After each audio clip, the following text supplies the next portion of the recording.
Hey guys, good afternoon. This is 𝗟𝗃𝘀𝗀𝗶 from PFEC Global, team leader of admission team.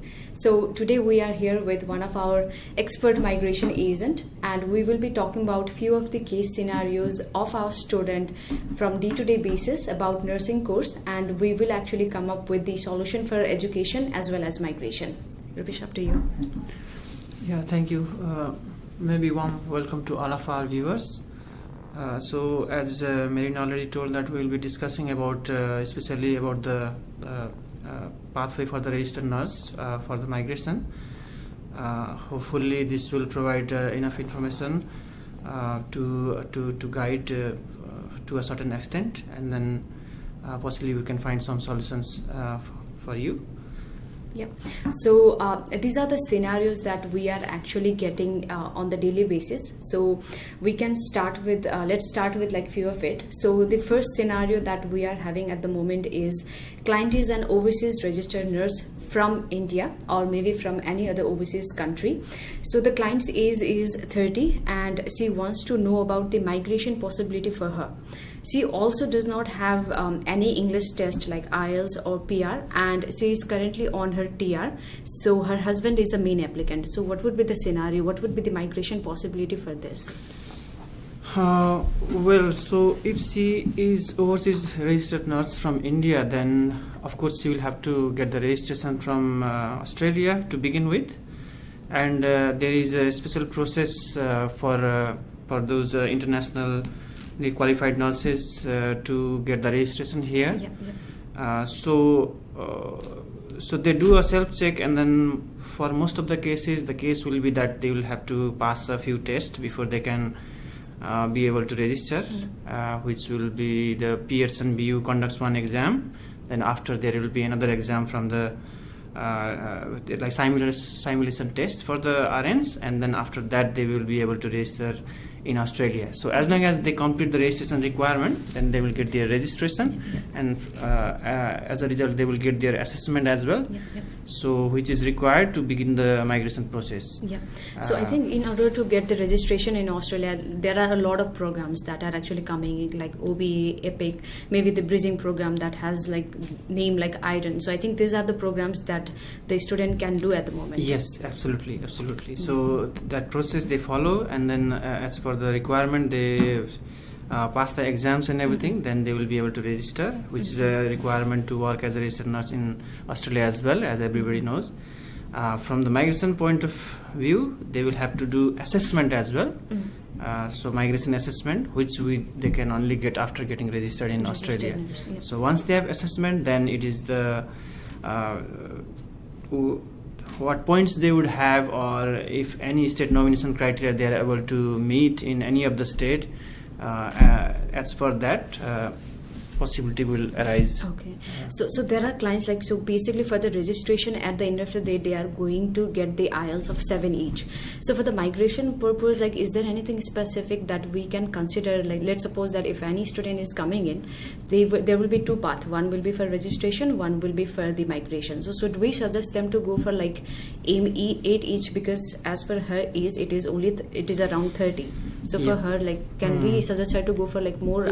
Yeah, so basically in this case, like we need to know the basic concept, how this whole thing works, and then to sum up, like in short, I can say that so the first process would be the assessment, which is in this case they do registration and then they get the assessment, and then they can begin the process.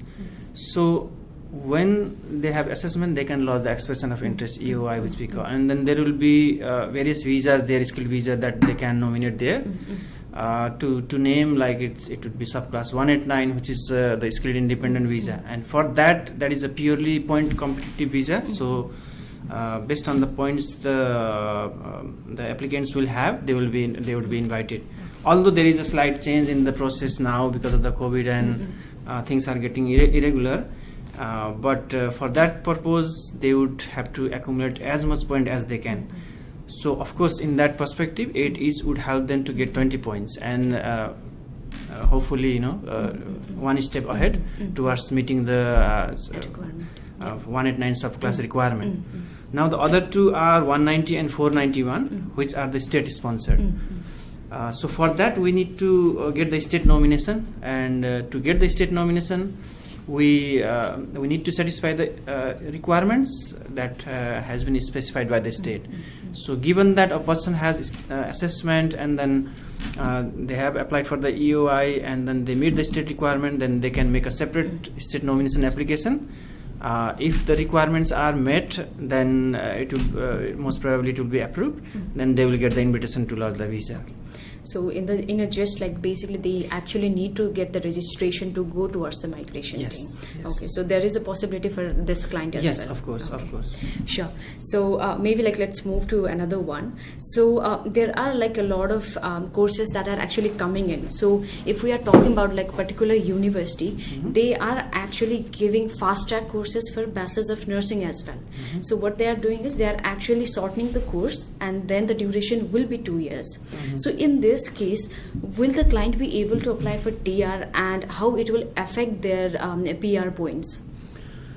Well, normally in the fast track bachelor, because the bachelor is normally a 3 years course, and then it has a lot of units, so even the person does in fast track, normally I would say 90-95% that they will meet the requirement for the TR.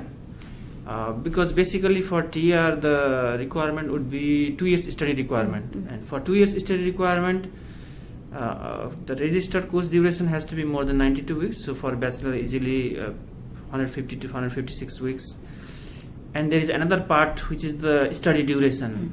So study duration has to be 16 months, which means that the time taken to complete the bachelor will have to be spread in a 16 calendar months. Which I think in the fast track bachelor mostly is the case, as you would know better. And then they will be able to lodge TR. Okay. So if the client actually want to do the fast track courses as well, then we do have some options. So we can actually suggest this kind of course to them as well, because we can give the confidence that they might be able to get the TR, as well as it is one of the easiest. Maybe it might be one of the easiest pathway for the permanent residency, or maybe for the migration purpose. Yeah, we can say so. I would say, I mean, time to time the requirements changes, and different things come, just because we had this pandemic and all of a sudden everything is changed, and the process has been different. So I would say they will be able to more importantly I would say that it's upon their interest and what choice of career they have. Because definitely as a nurse I would say it's a good career pathway if somebody is interested in it, and possibly good future as well. So from that perspective as well, I think it is helpful for the clients. Sure. All right, thank you. So maybe let's move for another scenario. So the applicant is actually, so let's suppose that she or he has done diploma of nursing, and they recently got married and changed the visa status to the spouse. So she is actually on TR at the moment, and she is working as an enrolled nurse, and their TR is going to expire on 2021. So what would be the opportunity for them for the migration in as an enrolled nurse? Well, so first of all, she has done diploma of nursing, and I believe that in this case scenario that she has registered already as an enrolled nurse. And again, I would just repeat the same process, the basic process that is followed in the migration process, which is the first step is getting the assessment. So as long as she is registered, she can get the assessment. So she will have to do that if not done already. Once she has an assessment, then again comes the expression of interest process and the 3 visa that we talked about.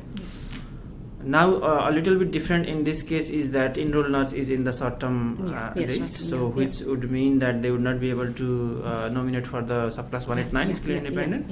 But of course they have got option for the state sponsorship option, as long as they meet the criteria, because to meet the state requirements criteria is the main thing I would say for the state sponsored visas.